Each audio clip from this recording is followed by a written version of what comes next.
Deus continue abençoando a sua vida por assistir os nossos vídeos. Esse é o canal Fluindo o Reino. Se inscreva, comente, ative o sino de notificações. Dá uma olhada nos comentários, pois lá tem novidades.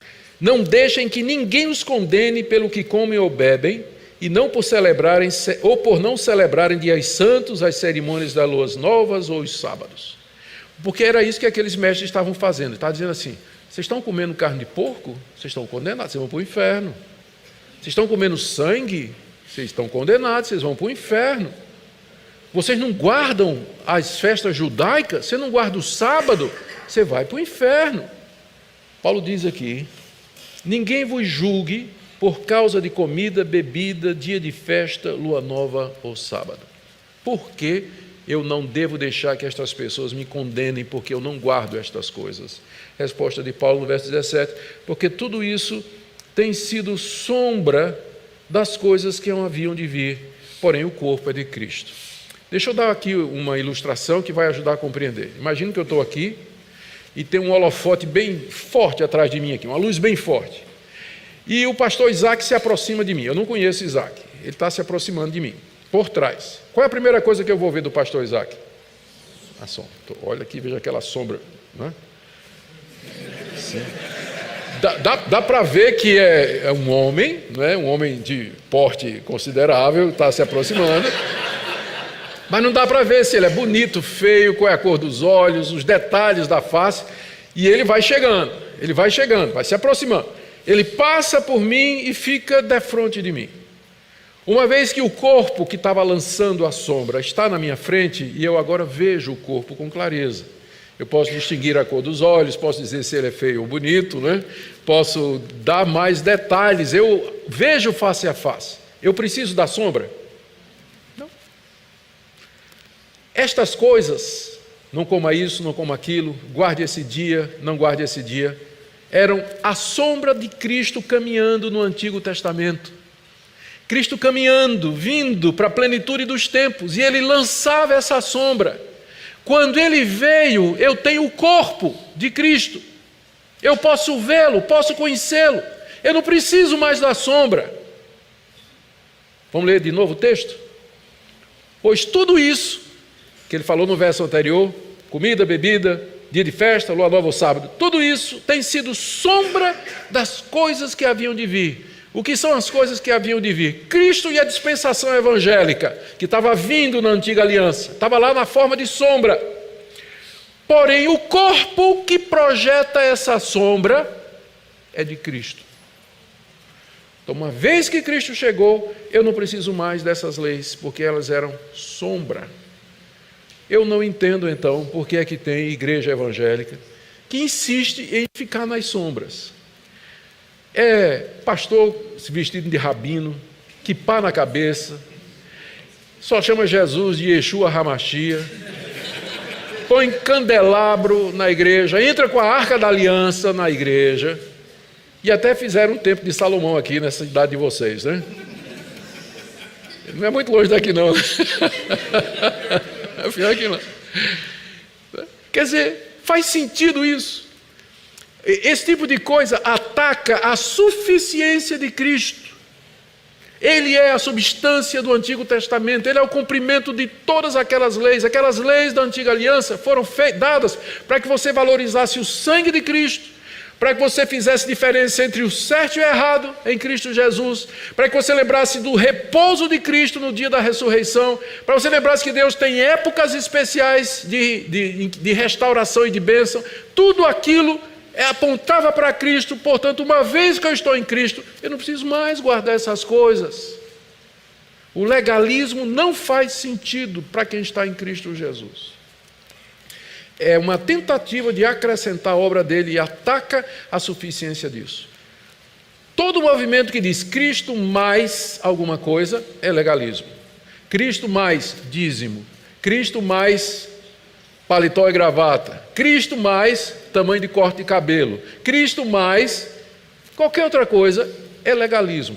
Foge da suficiência e da plenitude de Jesus Cristo. Por que o nosso coração reluta em descansar completamente em Cristo? Porque sempre a gente quer fazer alguma coisa. A gente acha que é muito Esmola grande, né? Cego desconfia, né? Então é muita graça. Mas será que eu não tenho que fazer nada? Não tenho que fazer nada. Cristo já fez tudo. Sim, Ele já fez tudo mesmo. Mas e até a fé, até a sua capacidade de crer está no pacote, está no kit. Vem, a fé vem junto com isso, que você não pode ter por você mesmo. Resposta de Paulo para todas as demandas daquela seita: Cristo. Nele vocês estão circuncidados, ele já cumpriu a lei, despojou principados e potestades, ele é a consumação e a substância de todas as sombras do Antigo Testamento, ele é o cabeça do principado e potestade. Em Cristo você tem as respostas para todos esses questionamentos e a solução para todas essas demandas aí. Mas não terminou. Do verso 18 a 19 ele trata da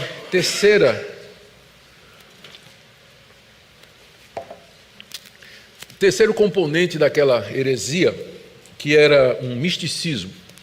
Esses homens estavam dizendo que tinham tido visões de Deus, dizendo que nós tínhamos que ter comunicação com os anjos, princípios rudimentares do mundo, para podermos chegar a Deus vencendo o pleroma. Verso 18: ninguém se faça árbitro contra vós outros, pretextando humildade e culto dos anjos, baseando-se em visões, enfatuado, sem motivo algum na sua mente carnal, e não retendo a cabeça, da qual todo o corpo, suprido e bem vinculado por suas juntas e ligamentos, cresce o crescimento que vem de Deus. Olha o que diz a Nova Versão Transformadora: não aceitem a condenação daqueles que insistem numa humildade fingida e na adoração de anjos, e que alegam ter visões a respeito dessas coisas. A mente pecaminosa deles os tornou orgulhosos. Não existe praticamente uma única seita no mundo que não começou com visão, com alguém reivindicando ter tido uma visão. Pensa, por exemplo, no surgimento do mormonismo. Joseph Smith, que era um jovenzinho que tinha andado em várias igrejas evangélicas da sua época e achou que todas elas estavam erradas, diz ele que uma noite acordou com um anjo pairando ao lado da cama dele. E o anjo se apresentou como o anjo Moroni, de onde vem o nome Mormon. E disse que tinha trazido de Deus a localização de umas placas escritas em egípcio antigo, placas de ouro, onde estaria a última revelação de Deus para os santos dos últimos dias, revelação que Deus havia guardado para essa época, a última revelação de Deus. Então, o Smith diz que ele foi até o local, descobriu as placas e traduziu, e é o livro de Mormon, o livro de Mormon. Então, começa com essa alegação de que há um novo conhecimento que não está na Bíblia, que vai além da Bíblia, que não foi dado aos apóstolos, mas que Deus reservou para os últimos tempos. Toda a seita diz isso. Pega o islamismo. Mohammed, pastor de cabras, entra numa caverna, diz que ali lhe apareceu o anjo Miguel. E Mohammed era analfabeto, ele não sabia ler nem escrever. E ele começou a ter revelações desse anjo, que ele dizia para um amigo que cometia a escrita. Daí surge o Alcorão, que se considera a revelação final de Deus. Eles consideram o judaísmo como a primeira, o cristianismo como a segunda e o islamismo como a terceira, dada através desse anjo, a última revelação de Deus para a humanidade. Você pode pegar a mesma coisa, o espiritismo de Allan Kardec. Ele vai dizer a mesma coisa, que os espíritos, falando através da mediunidade, trouxeram essa doutrina que tinha sido esquecida e que não tinha sido revelada com toda a clareza antes, que é a doutrina da reencarnação. Então, o livro dos Espíritos de Allan Kardec, ou o Evangelho segundo o Espiritismo de Allan Kardec, trata exatamente disso. O Espiritismo kardecista se vê como a última revelação de Deus para a humanidade, dada através de contato com estes seres. Toda a seita é assim. E no meio evangélico isso é muito comum hoje. Pega, por exemplo, o movimento G12, que dividiu igrejas batistas, presbiterianas. Castellani teve uma revelação em que Cristo lhe apareceu e disse: meu povo se equivocou durante 2000 anos, porque eu queria desde o começo que o discipulado fosse em grupo de 12, por isso que eu chamei 12. Mas a igreja cresceu, se multiplicou, catedrais, igreja mega churches e tudo mais, mega igrejas e tudo mais, e nós temos que voltar à simplicidade do discipulado de 12 a 12. Surge o movimento G12, não baseado na Bíblia, que você não vai conseguir provar na Bíblia que o discipulado é só na base de 12, mas baseado numa revelação que Jesus Cristo deu a César Castellani. E eu posso dizer para você que praticamente hoje, todas essas práticas que você encontra aí nessas igrejas, que parecem coisas estranhas e tudo mais, não tem o menor fundamento bíblico. E a argumentação vai ser essa: Deus me disse, Deus me apareceu, Deus me revelou, eu vi um anjo, eu tive um sonho. Isso é tão antigo quanto o livro de Colossenses. Porque era o mesmo argumento que essa seita estava usando lá em Colossos. Nós tivemos uma visão onde Deus disse que nós temos que adorar os anjos. Espera aí, está soando familiar? Quem foi o anjo que queria adoração? Não é? Quem foi o anjo que sempre quis adoração? Inclusive propôs a Jesus Cristo: tudo isso te darei se prostrado me adorares. De onde veio essa visão? Por isso que a Bíblia é muito cautelosa quando ela nos adverte a ter cuidado com esse tipo de coisa, não mexer com esses poderes espirituais, porque você não sabe o que está por detrás. Portanto, meu canal de comunicação com Deus é sua palavra escrita, é a sua revelação, sola escritura, nela eu estou seguro. Em vez de me abrir para tentar ouvir Deus, ou a mensagem de Deus, ou o caminho de Deus para a minha vida, através de sonhos, visões e revelações, que eu não sei a origem. Porque uma das características exatamente desses seres é a capacidade de enganar. Ele é o pai da mentira que se transforma em anjo de luz. Por isso, está aqui, Paulo dizendo: não deixe que esse pessoal, não aceite a condenação desse pessoal que insiste numa humildade fingida. Porque eles chegam assim, com toda humildade, né? Não, eu sou um simples servo de Deus, Deus me deu uma visão, mas eu nem sei porque que Ele me deu essa visão, né? Eu sou nada diante de Deus, né? Vem com essa humildade fingida. E aí engana os incautos. Tem muito crente que vai atrás, crente que gosta de novidade. Gosta mesmo, para eles só Cristo. Eles querem alguma coisa assim mais emocionante, alguma coisa que eles possam fazer alguma coisa e tudo mais. E aí quando aparece um falso profeta dizendo esse tipo de coisa, diz: era isso que eu estava esperando. Vai embora atrás da seita. Lá vai, seguir o falso profeta. Como tem muitos hoje. O que é que falta? É o conhecimento do Evangelho. Um dos slogans mais perniciosos usados no meio evangélico é: a letra mata e o espírito vivifica. Tirado do contexto, talvez eu fale disso amanhã de manhã. O apóstolo Paulo, quando diz a letra mata e o espírito vivifica, não está fazendo um contraste entre doutrina, estudo, versus espiritualidade, piedade e plenitude do espírito. Ele está contrastando a antiga aliança e a nova. Duas coisas completamente diferentes. Entretanto, ao dizer isso, a letra mata e o espírito vivifica, existe uma rejeição ensinada por muitos líderes aos membros de suas igrejas, dizendo: não estudem doutrina, não leiam comentários, não pesquise a palavra de Deus, porque doutrina mata. Olha para as igrejas históricas e tradicionais. Eles podem ter um ponto, porque muitos teólogos bons que nos deram boa teologia eram áridos, eram secos, não tinham vida, às vezes não faziam nem, não estavam envolvidos no pastorado. Eu entendo a força desse argumento, mas esses homens estavam errados.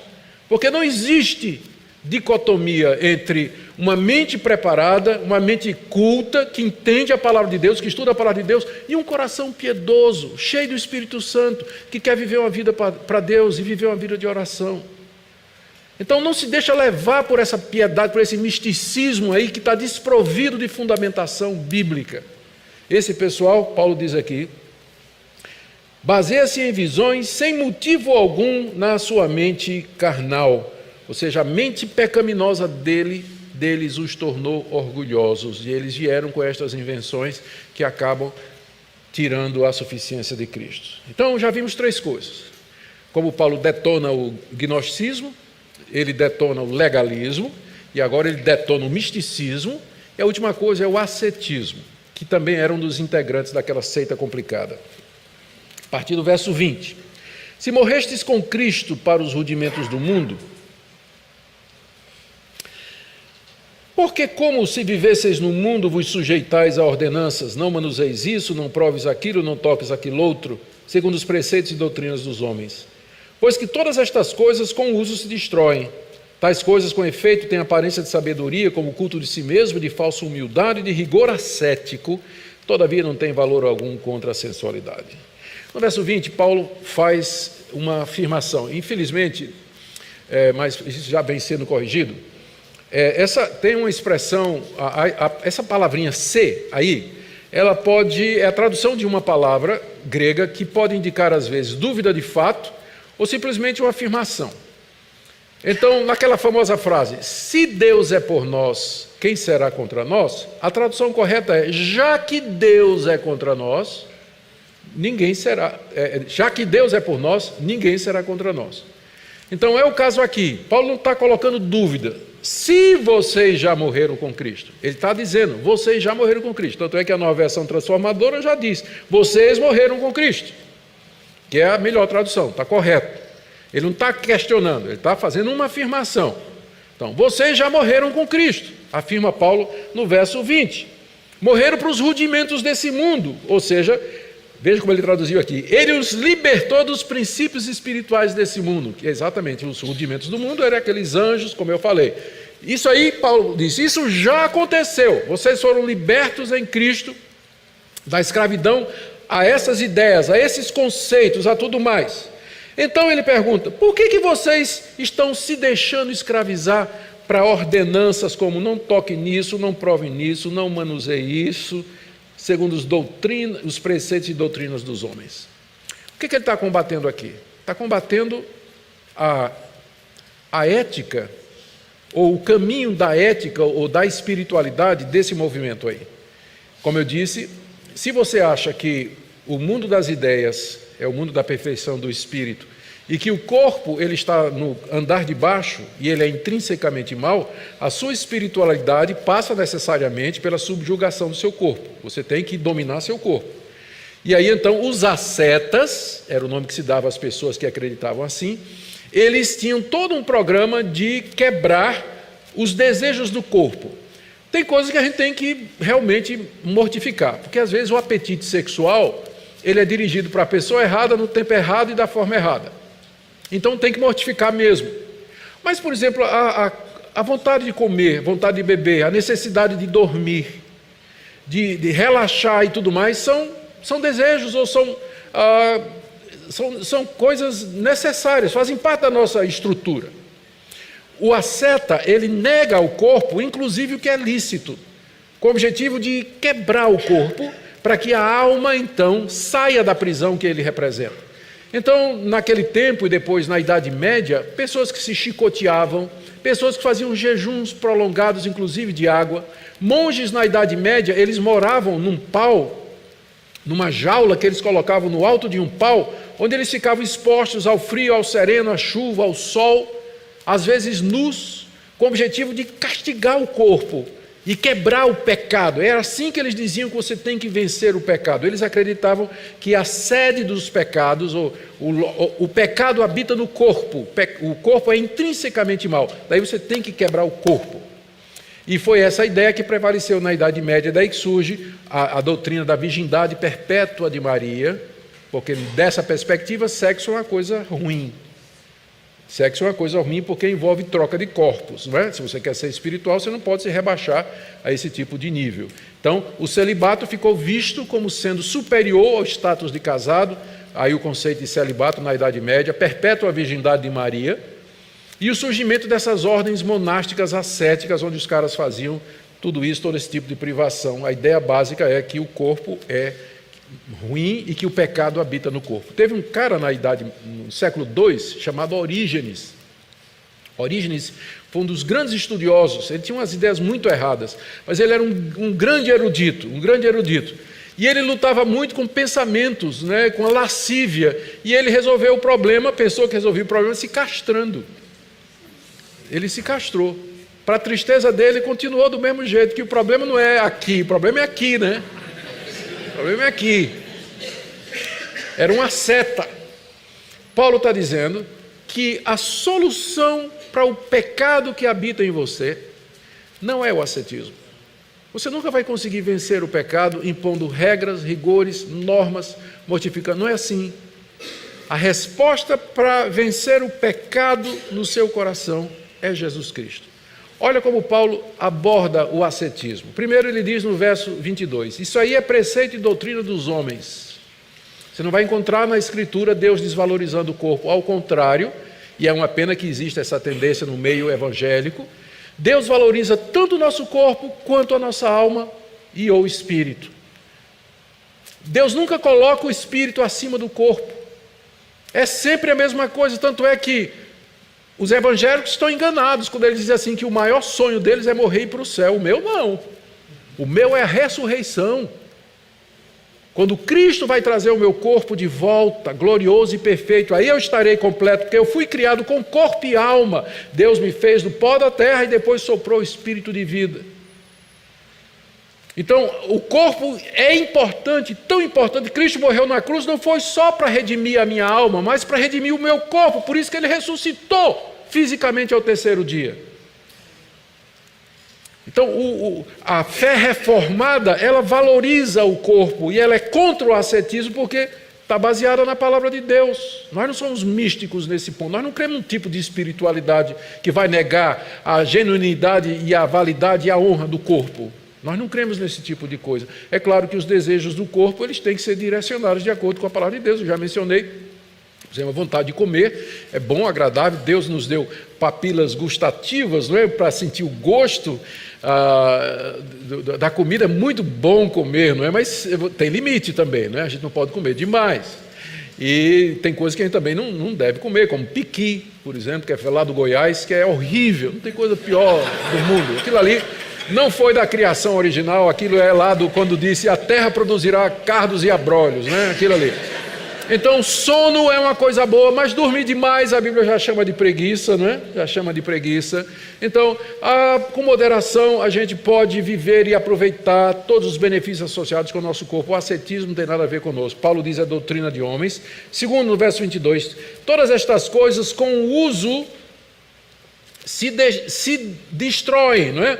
Olha aqui, a nova versão transformadora diz coisas que se deterioram com o uso. Ele diz assim, olha, você não pode comer esse tipo de carne. Sim, mas peraí, se eu pegar essa carne e comer, ela não é destruída? Então para que essa confusão toda? Coisas que com o uso se destroem. É só eu comer e resolve, está destruído. É destruído na boca, depois no intestino e depois vai para lugar escuso, não é? Como é o termo que a palavra de Deus usa aqui, o próprio Jesus disse, não usou essa expressão. Então, Paulo diz, mas que bobagem de vocês fazendo briga por conta de comida. Comida com uso se destrói.